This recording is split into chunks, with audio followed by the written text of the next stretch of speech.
प्यारे बच्चों, आज की क्लास में आप सबका स्वागत है। हम लोग जो है इसके पहले की क्लास में हिंदी साहित्य के इतिहास के विषय में पढ़ रहे थे।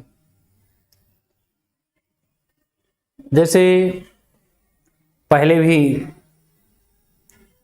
बताया है कि हिंदी साहित्य के इतिहास को अध्ययन की सुविधा के लिए, हिंदी साहित्य के इतिहास को अध्ययन की सुविधा के लिए इतिहासकारों ने, साहित्य शास्त्रियों ने 4 भागों में बांटा है। जिन 4 भागों में बांटा है उसमें से 3 की बात जो है हम कर चुके हैं, 3 भागों की। आज ये चौथा भाग है जिसको आधुनिक काल के नाम से जाना जाता है। तो आप आधुनिक काल कहिए अथवा इसको गद्य काल कहिए। इसका एक नाम और क्या है भाई? गद्य काल है। गद्य काल के नाम से भी इसे जाना जाता है, ठीक है ना। तो जैसे आदि काल को वीरगाथा काल, सिद्ध सामंत काल, चारण काल आदि नामों से संबोधित किया जाता है। पूर्व मध्य काल को भक्ति काल के नाम से जाना जाता है। उत्तर मध्य काल को रीति काल के नाम से जाना जाता है। उसी प्रकार से आधुनिक काल को गद्य काल के नाम से जाना जाता है। जिसका समय है बेटा, जिसका समय है 1843 से अब तक, जो वर्तमान का समय चल रहा है, वर्तमान का जो समय चल रहा है ये कौन सा है भाई? ये आधुनिक काल का समय है। अगर हिंदी साहित्य में क्या किया जाए, हिंदी साहित्य में कहा जाए, हिंदी साहित्य के मान्यता के अनुसार से चला जाए तो विद्वानों ने उसे आधुनिक काल के नाम से संबोधित किया है। देखिए, मैं ये मानता हूं कि आप लोग 9th में हैं और 9th में जब बच्चा आता है तो इसके पहले वो हिंदी साहित्य के इतिहास के विषय में बिल्कुल ही नहीं जानता रहता है, उसको कभी पढ़ाया भी नहीं जाता है। यहाँ उसे नया नया हिंदी साहित्य का इतिहास पढ़ने को मिलता है। तो थोड़ा सा आसानी हो इसलिए एक एक शब्द, एक एक लाइन पर वर्ड टू वर्ड हम आपको लेकर के चलने की कोशिश करते हैं। अन्यथा तो ऐसे होता कि बहुत कुछ बोल करके समझा करके बता दिया जाता। और जब 9th और 10th जो है बेसिक सीटिंग होती है, जब उसके बाद हमें इंटर की तरफ बढ़ते हैं तो हिंदी साहित्य के इतिहास के विषय में कुछ न कुछ हमें क्या होता है पहले से पता होता है। तो उसके विषय में थोड़ा सा संकेत कर देना ही, बता देना ही बहुत कुछ हमारी समझ में आ जाता है कि किसकी बात कर रहे हैं। तो अब हम लोग चलते हैं भाई हिंदी साहित्य के इतिहास के विषय में। और हिंदी साहित्य के इतिहास के विषय में ये आधुनिक काल देश में राष्ट्रीय आंदोलनों के प्रारंभ होने से लोगों में आत्मगौरव का प्रभाव हिंदी कविता पर स्वाभाविक पड़ा। अब देखिए, आधुनिक काल में क्या हो गया? राष्ट्रीय आंदोलन हो गए। अब आप जानते हैं कि 1857 में पहली क्रांति हुई थी, क्रांति कह सकते हैं। और 1857 में जलियांवाला बाग का जो हत्याकांड हुआ, तो क्या हुआ, कहीं ना कहीं ये काल जो है, आधुनिक काल जो है के आधार में, के मूल में जो है क्या रहा है? आंदोलन रहे हैं। कौन से आंदोलन? आजादी के आंदोलन, विरोध के आंदोलन। जनमानस के मन में स्वतंत्रता के भाव जागृत हुए हैं। और वही स्वतंत्रता के भाव जो है, मैंने आपको पढ़ाते हुए बताया था कि जो समाज में घटता है वही साहित्य में लिखता है। तो जिस प्रकार से समाज में घटनाएं हुई, आंदोलन की शुरुआत हुई, उसी प्रकार से, जिस प्रकार से आंदोलन की शुरुआत हुई उसी प्रकार से भी साहित्य में देखने को मिलता है। अतः देश हित, समाज सुधार, धर्म सुधार, नवीन विषयों पर कविताएं लिखी जाने लगी। क्या किया गया भाई? हर जगह सुधार की आवश्यकता थी। हमें अपने आप को बदलना था, आधुनिक परिवेश में लाना था। और जब हमें अपने आप को बदलना है तो ये सुधार जो है कोई एक विषय पर नहीं हो सकता है। जैसे अगर आप अच्छे हैं तो हर जगह अच्छे हैं, और गंदे हैं तो हर जगह गंदे हैं ना। क्या हुआ भाई? अगर हम अच्छे हैं तो हर जगह अच्छे हैं, और गंदे हैं तो हर जगह गंदे हैं। अगर हमारे साहित्य में इस प्रकार की घटनाएं हुई, इस प्रकार के घटनाएं हुई, तो उसके लिए हम स्वयं जिम्मेदार हैं। ऐसा नहीं हो सकता कि कहीं पर आप जाओ तो आपका व्यक्तित्व अच्छा हो जाए और कहीं पे जाओ तो दूषित हो जाए। कह रहे हैं इसलिए देश हित में, देश के कल्याण के लिए, समाज के कल्याण के लिए और धर्म आदि के कल्याण के लिए, धर्म आदि के सुधार के लिए नवीन विषयों पर कविताएं लिखने जाने लगी। अर्थात जो क्या हो गया, नवीन विषय का मतलब जो सृजन का कार्य चल रहा था, साहित्य निर्माण का कार्य चल रहा था, उनके लिए नया बिंदु मिल गया। ठीक है भाई, उनके लिए नया बिंदु मिल गया है। और नया बिंदु मिल जाने से जब कोई नई चीज आती है, जब नया कोई लक्ष्य मिलता है, जैसे अभी एक भैया लिख रहे हैं कि हम 10 में हैं, हमको पता ही नहीं था कि ऐसे भी क्लास चलती है, विद्याकुल पर चलती है। जय महादेव विद्याकुल परिवार में इस तरह का कोई चैनल है जहां पे पढ़ाया जा रहा है। कहते हैं हमें अफसोस है, लेकिन ये अफसोस करने से तो काम बनेगा नहीं। जो बीत गया उसको जाने दीजिए, जो अब है उसको सीखिए। तो इस तरह से जो नई चीजें आई, समाज सुधार, धर्म आदि के जो विषय उपस्थित हुए, उसे उन्होंने केंद्र मान लिया। चलो भाई ठीक है, आपको 9th में नहीं पता था लेकिन 10th में तो पता हो गया है ना। अब केंद्र मान लीजिए आप जय महादेव विद्याकुल को, और आराम से पढ़िए। जहां दिक्कत हो बताइए, जिस सब्जेक्ट में टीचर दिक्कत हो उस टीचर को बताइए, आपकी कोई भी समस्या बचेगी नहीं। उसी प्रकार से जैसी परिस्थितियां थी बेटा, उस प्रकार से साहित्य सृजन किए गए। आज की परिस्थिति, पद्य में नवीन वादों और नवीन शैलियों का प्रचलन हुआ, और नवीन शैलियों में कविताएं रची जाने लगी। आपके लिए जैसे ये विद्याकुल परिवार नया लगता है, आपके लिए नया लगता है। क्यों नया लगता है? क्योंकि आप इसके विषय में नहीं जानते थे, तो आपको नया लगता है। उसी प्रकार से साहित्य के विषय में, साहित्य निर्माण के विषय में जो नई भूमिका आई, नए विषय आए, नए बिंदु आए, उनको आधार मान करके क्या किया जाने लगा भाई? काव्य सृजन किया जाने लगा, रचनाएं रची जाने लगी। आधुनिक काल में गद्य काल, नवीन विकास का युग, पुनर्जागरण काल आदि इस काल के कुछ प्रमुख नाम है। क्या कहा इसके नाम है? आधुनिक काल इसका नाम है भाई, इसका गद्य काल नाम है, नवीन विकास का काल नाम है, पुनर्जागरण काल नाम है। अभी मैं बता रहा था ना कि आदि काल को किस नाम से जाना जाता है, पूर्व मध्य काल को किस काल के नाम से जाना जाता है, उत्तर मध्य काल को किस काल के नाम से जाना जाता है। उसी तरह से क्या हो गया भाई? उसी तरह से आधुनिक काल को भी इन नामों से जाना जाता है, इन नामों से संबोधित किया जाता है। हिंदी काव्य में आधुनिक काल को भारतेंदु युग, द्विवेदी युग, छायावादी और छायावादी धारा, नई कविता के युग में क्रमशः विभाजित किया गया। अब अगर देखा जाए तो आधुनिक काल जिसके उपनाम ये ऊपर लिखे हुए हैं, जिसको हम आपको बता चुके हैं, ये आधुनिक काल के भी कई भेद हैं। भारतेंदु द्विवेदी युग, प्रगतिवाद, प्रयोगवाद, नई कविता, 6 इसके पार्ट हैं।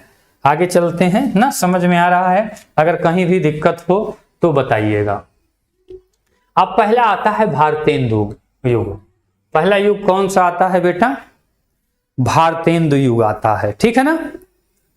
अगर न समझ में आएगा तो बताइए। हमने अभी बताया था ना कि आधुनिक काल के 6 हिस्से हुए, भारतेंदु युग, द्विवेदी युग, छायावाद उत्तर काल, जिसमें प्रगतिवाद, प्रयोगवाद, नई कविता, ठीक है ना। ये चीजें आपको देखने को मिलेंगी। तो भारतेंदु युग की विशेषता क्या थी? भारतेंदु युग किसे कहा जाता है?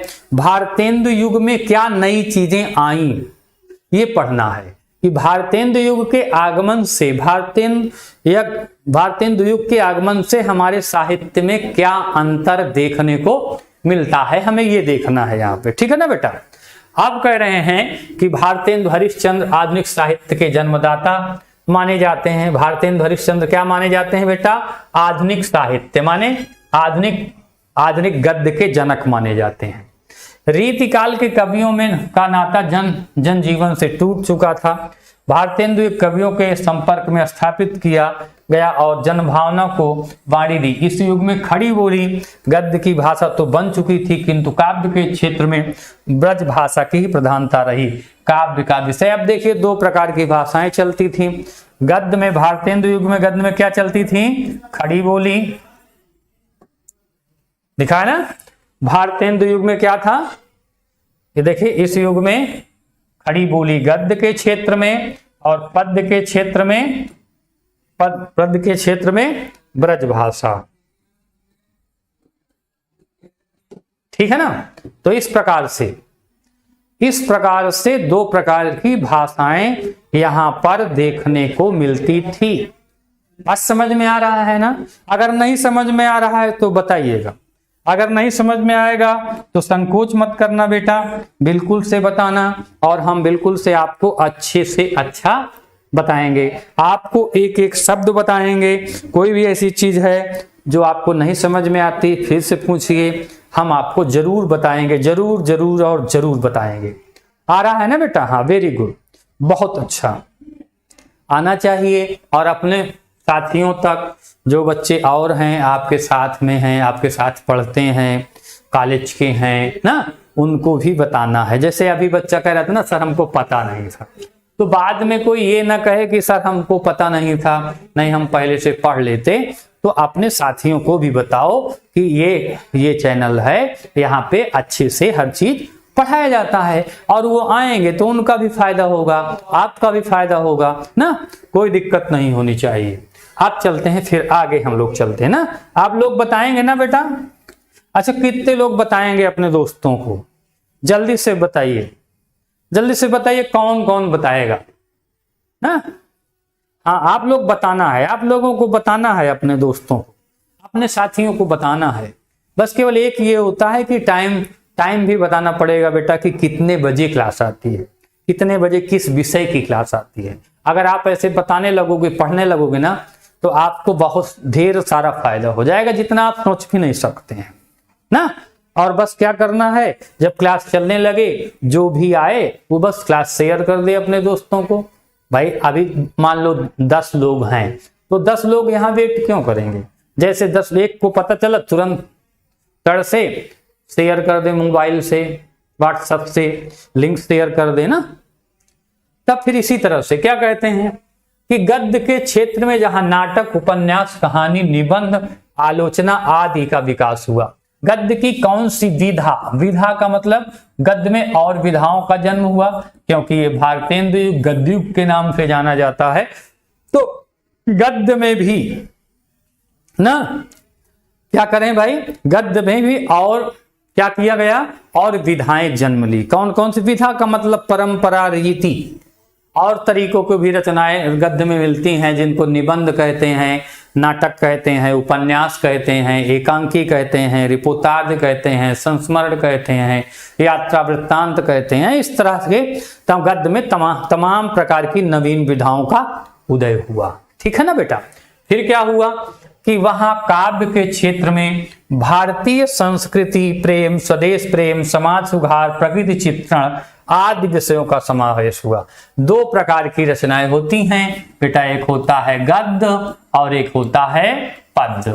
तो गद्य की बात तो कर दिए, गद्य के बाद में क्या क्या आया, ये निबंध नाटक, एकांकी कहानी, रिपोर्टाज, संस्मरण आया। और पद्य के क्षेत्र में क्या किया इन्होंने, पद्य के विषय के रूप में किसको चुना कि संस्कृति प्रेम, भारतीय संस्कृति को केंद्र बिंदु बना करके साहित्य सृजन किया। स्वदेश प्रेम, अपने देश को, समाज सुधार, समाज में चली आ रही गलत धारणाओं को दूर करने का प्रयास किया। प्रकृति चित्रण माने प्राकृतिक दृश्यों का वर्णन किया। और अन्य विषयों का इन्होंने यहाँ पे क्या किया है, प्रयोग किया है। ठीक है, अच्छा भाई, अगर किसी को कुछ पूछना है तो पहले पूछ लीजिए, फिर आगे चलते हैं। अगर किसी को कुछ पूछना है तो पूछ लीजिए, फिर आगे चलते हैं। किसी को कोई दिक्कत तो नहीं, समझ में आ रहा है ना बेटा, समझ में आ रहा है ना?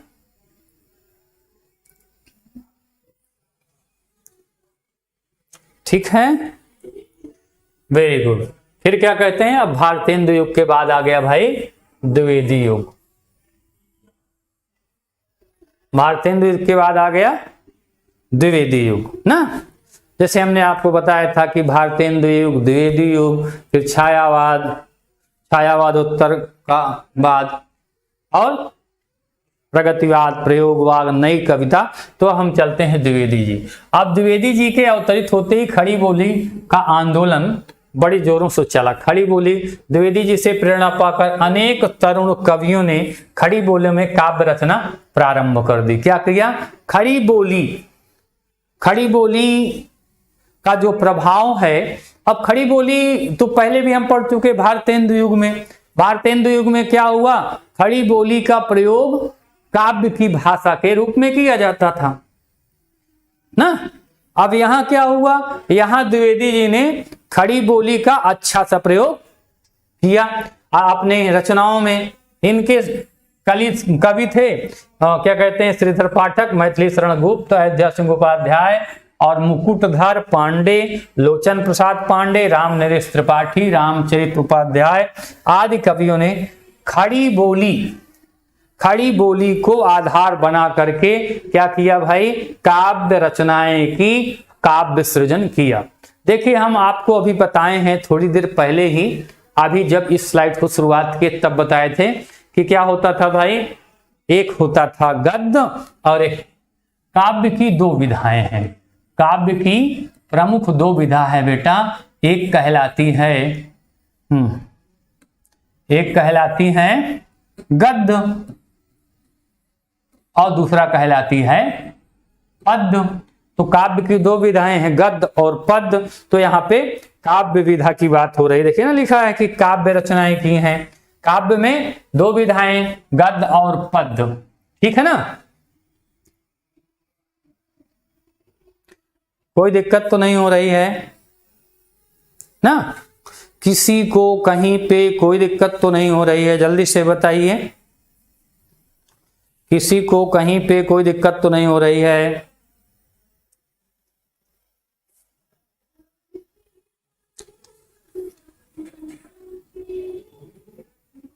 वेरी गुड, बहुत अच्छे। अब कह रहे हैं कि मैथिली शरण गुप्त ने साकेत, हरिऔध ने प्रिय प्रवास और महाकाव्य की रचना की है, जो इसी युग की है। क्या है, आधुनिक काल की रचना। आधुनिक काल में इनकी रचना हुई। मैथिली शरण गुप्त ने क्या लिखा भाई, साकेत लिखा है ना, जो आपके बोर्ड में कक्षा 12 में ये है भी थोड़ा सा पढ़ने के लिए। और इन्होंने क्या लिखा है, प्रिय प्रवास। और ये दोनों क्या है भाई, प्रिय प्रवास किसने लिखा है, हरिऔध ने। और ये क्या है, ये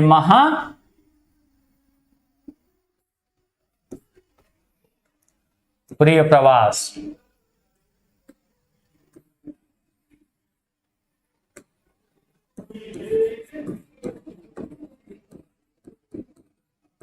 ठीक है, ये दोनों हैं क्या भाई, महाकाव्य हैं। और ये आधुनिक युग की रचना है, आधुनिक काल में इनकी रचना हुई है। ठीक है ना,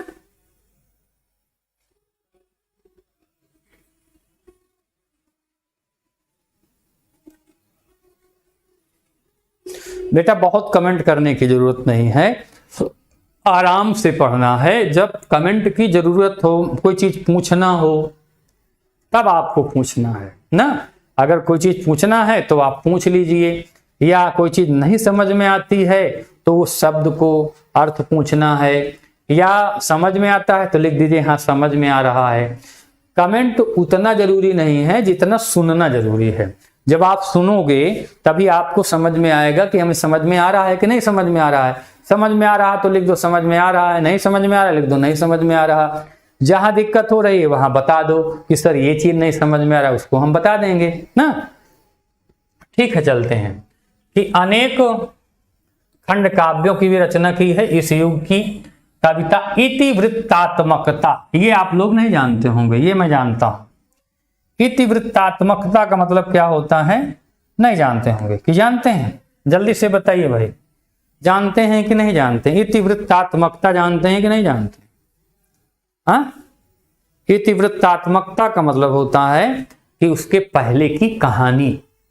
इतिवृत्त माने होता है कहानी, एक कथानक चलती रहती है, एक कहानी जैसी बनती रहती है, उसको क्या कहते हैं? इतिवृत्तात्मकता कहते हैं। जैसे कोई कहानी होती है जिसमें अगर मान लीजिए कि एक कहानी होती है, उस कहानी को आधार बना करके, उस कहानी को आधार बना करके जो पहले से प्रचलित है काव्य सृजन किया जाता है ना, उसी कहानी को आधार बना करके काव्य सृजन जब किया जाता है। आप जैसे मान लीजिए कि अब अभी आप लिख रहे थे कि हरिऔध जी का जो प्रिय प्रवास है बेटा, प्रिय प्रवास, इसको किसने लिखा है? हरिऔध ने लिखा है। अभी आप लोगों ने बताया है और मैंने भी पढ़ा है, हरिऔध जी ने प्रिय प्रवास लिखा।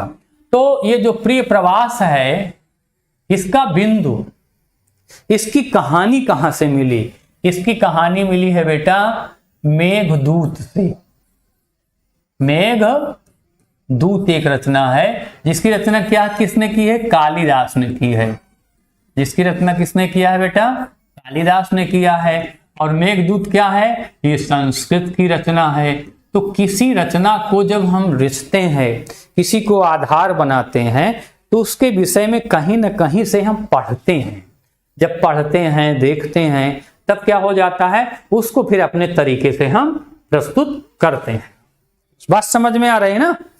फिर क्या कह रहे हैं कि यह वर्णन प्रधान थी। खड़ी बोली को समृद्ध और गतिशील बनाने का बहुत कुछ श्रेय आचार्य द्विवेदी जी को जाता है।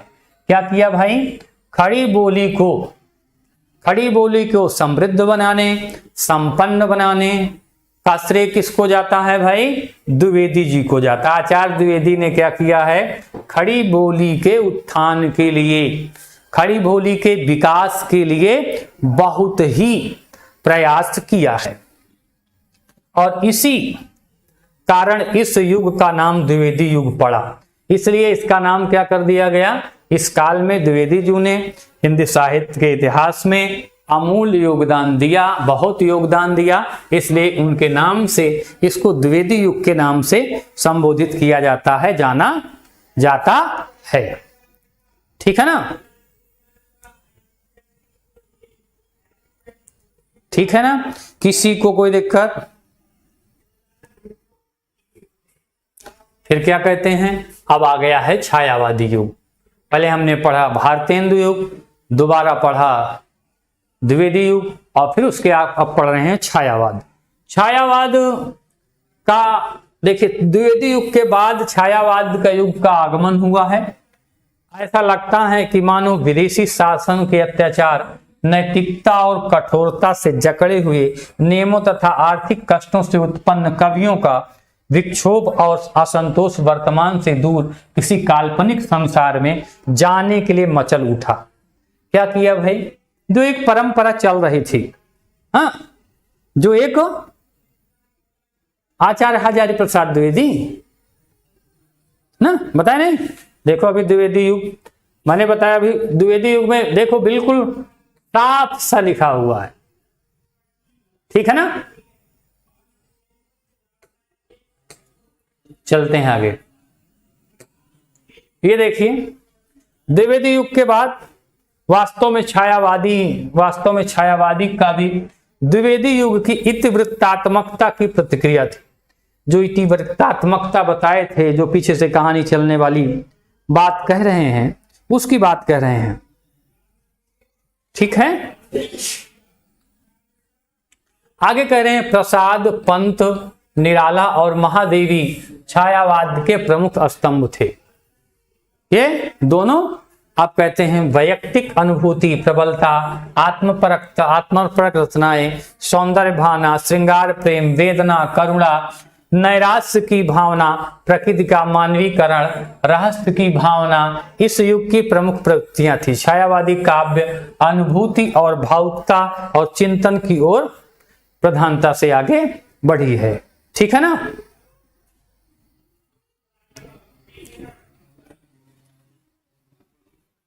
हाँ बेटा, रोज क्लास चलती है, टाइम टेबल है ना, उस टाइम टेबल के अकॉर्डिंग क्लास चलती है। और 10th की क्लास जो है 1 बजे चलती है।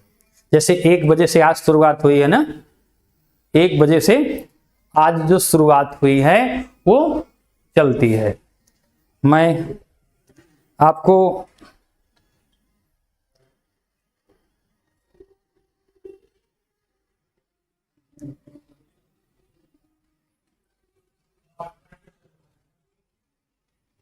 देखो बेटा, 9th की क्लास जो चलती है वो चलती है 1 बजे से 1:45, ये 9th की क्लास है।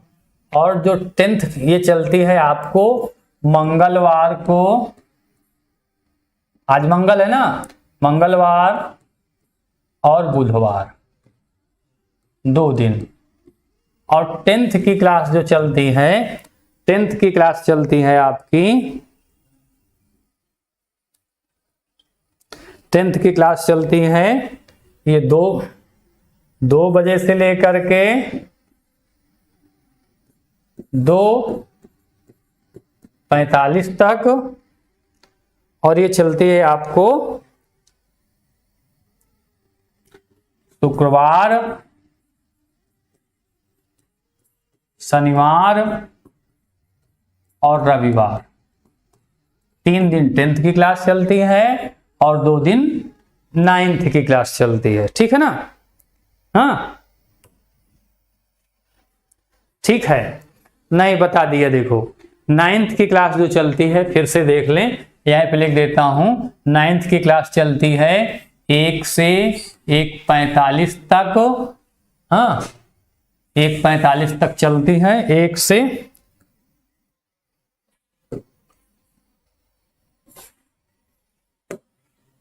देखो बता दो, नहीं तो गड़बड़ा जाएगा। 1 बजे से लेकर के 1:45 तक चलती है भाई। हाँ, ये चलती है आपको मंगलवार और बुधवार को। ठीक है। और 10 की क्लास चलती है बेटा 2 से 2:45 तक। फिर चलती है शुक्रवार, शनिवार और रविवार। अब आप लोगों को समझ में आ गया होगा। चलते हैं भाई।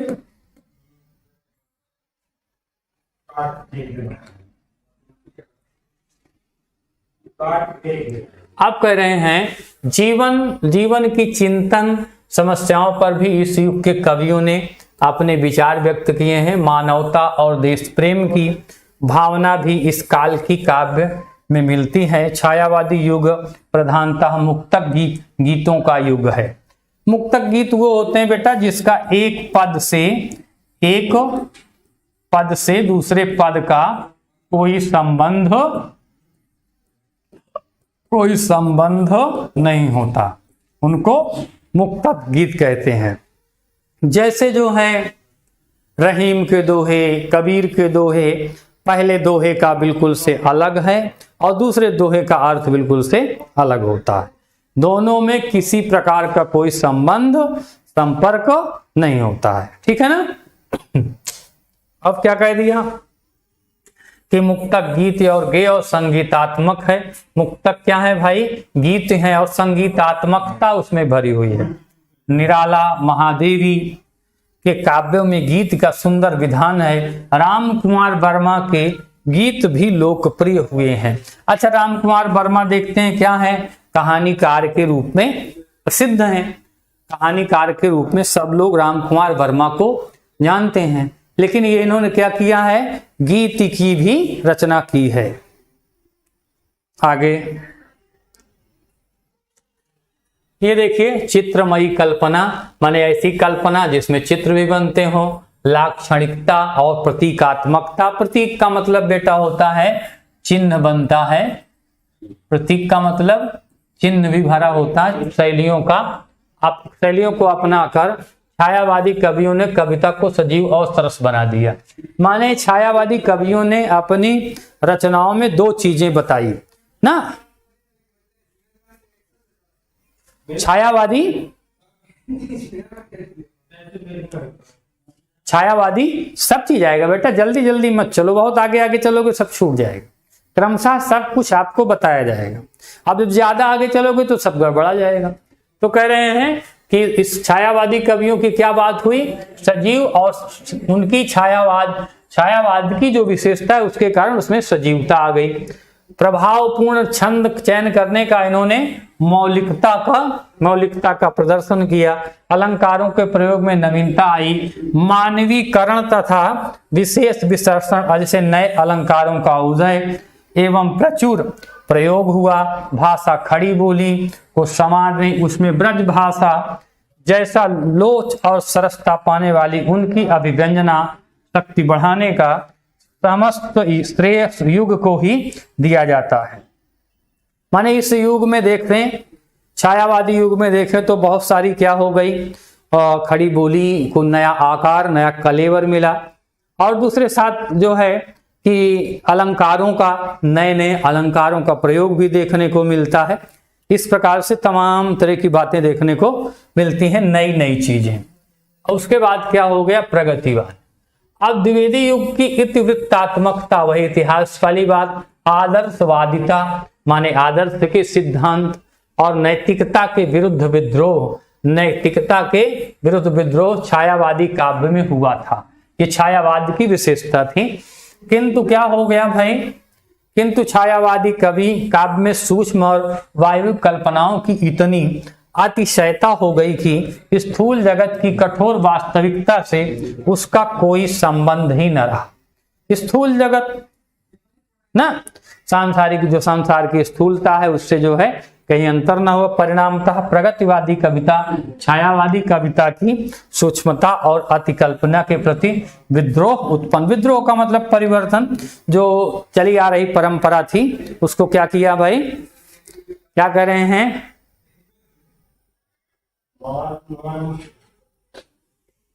समझ में आ रहा है बेटा? किसी को कहीं पे कोई दिक्कत तो नहीं है ना? करे हैं प्रगतिवादी कवि की सूक्ष्म जगत की। हाँ, अब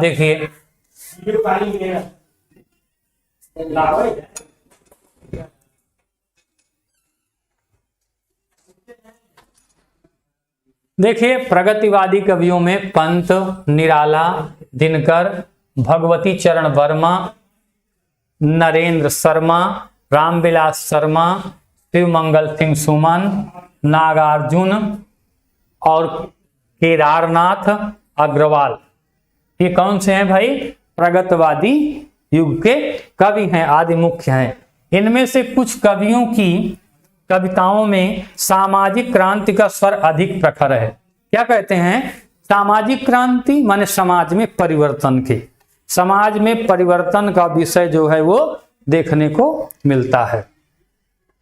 प्रगतिवादी कवियों में छंद के बंधन की अनिवार्यता को नहीं माना है। क्या किया है कि छंद कहने का मतलब ये है कि दोहा हो, सोरठा हो, छंद हो, जो शर्तें हैं उससे हट करके काव्य सृजन किया है। ठीक है भाई, आगे देखिए। अब ये क्या है कि आदिकाल के प्रमुख कवि और उनकी रचनाएं हैं। आदिकाल के प्रमुख कवि और उनकी रचनाएं हैं। ठीक है ना। कहीं पे, अच्छा इसके पहले कहीं पे किसी को कुछ पूछना है तो फिर बताइए। अगर कहीं पे किसी को कुछ पूछना है तो बताइए। ठीक है, किसी को कहीं पे कुछ पूछना है तो बताइए।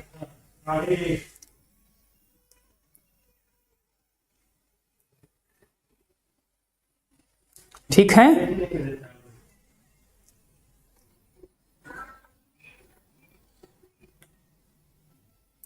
चले बेटा।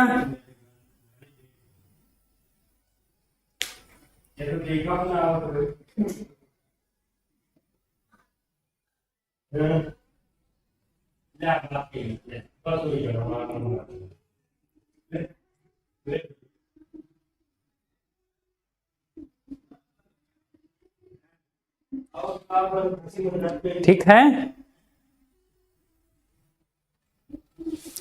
चलिए देखें। आप कहते हैं भारतेंदु युग, भारतेंदु युग में भारतेंदु हरिश्चंद्र, श्रीधर पाठक, ये प्रमुख कवि और उनकी रचनाएं हैं, जिनकी रचना प्रेम माधुरी, कश्मीर सुषमा, द्विवेदी युग के मैथिली शरण गुप्त, जिनकी रचना है साकेत, अयोध्या सिंह उपाध्याय, जिनकी रचना है प्रिय प्रवास, छायावादी युग में जयशंकर प्रसाद, महादेवी वर्मा, इनकी रचना कामायनी, इनकी रचना यामा। उसके बाद प्रगतिवादी युग, शिवमंगल सिंह सुमन, रामधारी सिंह दिनकर, प्रलय सृजन और उर्वशी। उसके आगे हैं भाई, उसके आगे है प्रयोगवादी युग में अज्ञेय, जिनकी रचना है आंगन के पार द्वार, और दूसरी रचना है नागार्जुन, जिनकी है प्यासी पथराएं आंखें। नई कविता का युग गिरजा कुमार माथुर, धूप के धान, भवानी प्रसाद मिश्र, खुशबू के शिलालेख। ये क्या है भाई, उस काल की प्रमुख रचनाएं हैं। ठीक है,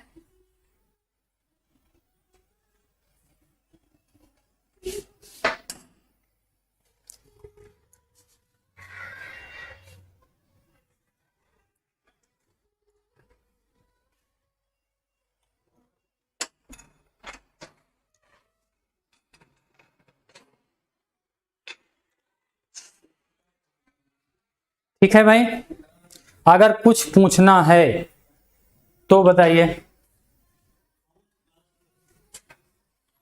किसी को कुछ पूछना है तो बताइए। किसी को कुछ पूछना है तो बताइए।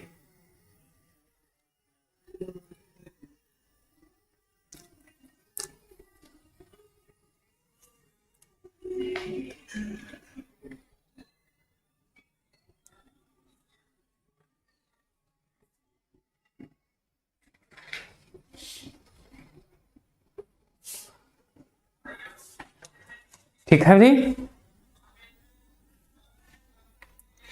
एक बच्चा बहुत देर से पूछ रहा था कि सर द्विवेदी युग किसके नाम से, द्विवेदी युग के प्रवर्तक कौन हैं? बहुत देर से ये प्रश्न चल रहा है, मैं देख रहा हूं। कोई बता सकता है?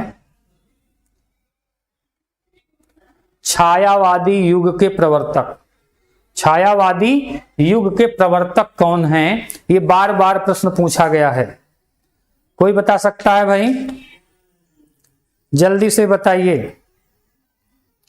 कोई अगर बता सकता है तो ठीक है, इतने देर से सब लोग सुन भी रहे थे। अब ये प्रश्नों की बात करते हैं, उसके बाद फिर क्लास को कट करते हैं। छायावादी युग के प्रवर्तक कोई भी बता दे। अरे भाई, जो आचार्य रामचंद्र शुक्ल है ना, वो हिंदी साहित्य के इतिहास के क्या है, हिंदी साहित्य के इतिहास के वो क्या हैं, राइटर हैं, हिंदी साहित्य के इतिहास के लेखक हैं। अब बात आ गई है छायावादी ना, छायावादी की बात आ गई है।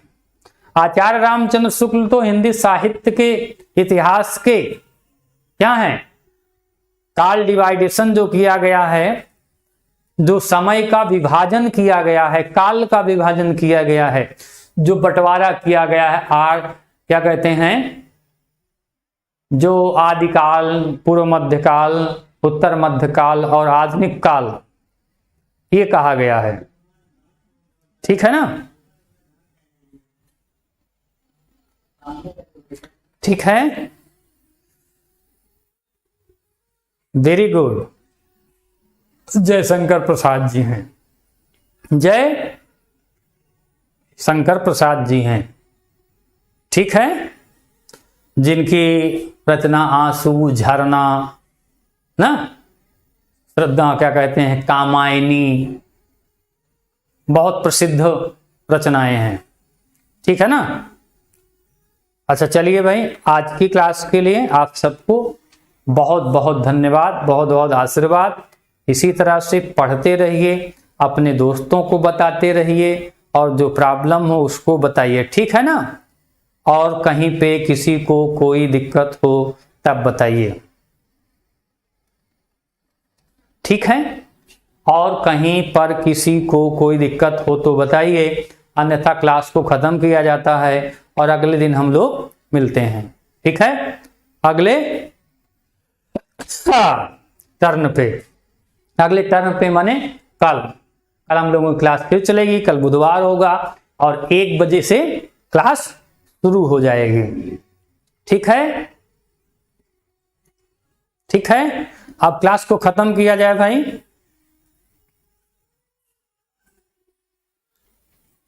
ठीक है, ओके, आप लोग इसी तरह से पढ़ते रहिए, बढ़ते रहिए ना। आप सबका इसी तरह से हम लोग ना कल क्या पढ़ाएंगे वो आप लोग खुद ही जान जाएंगे। अभी से क्या बता दें ना, कल का फिर जब सामने आ जाएगा। और देखते हो, सबसे बड़ी बात तो ये है कि मेरे बताने की जरूरत ही नहीं, हो सकता है देखो वहीं पे थंबनेल पड़ा हो कि कल क्या पढ़ाया जाएगा ना। थोड़ा ढूंढा भी करिए कहाँ क्या हो रहा है। अभी किसी ने कहा कि ना सर हमको पता ही नहीं था कि यहाँ पे पढ़ाया जाता है, और आपको मालूम है कि यहाँ पे हर सब्जेक्ट पढ़ाया जाता है। हर सब्जेक्ट पढ़ाया जा रहा है ना, हर सब्जेक्ट पढ़ाया जा रहा है कि नहीं पढ़ाया जा रहा है। चलिए इसी तरह से पढ़ते रहिए, बढ़ते रहिए। आज की क्लास के लिए आप सबको बहुत बहुत धन्यवाद, बहुत बहुत आशीर्वाद, बहुत बहुत शुभकामनाएं। पढ़ते रहिए, बढ़ते रहिए। ठीक है, ठीक है बेटा। चलिए आज की क्लास को हम फिर खत्म करते हैं।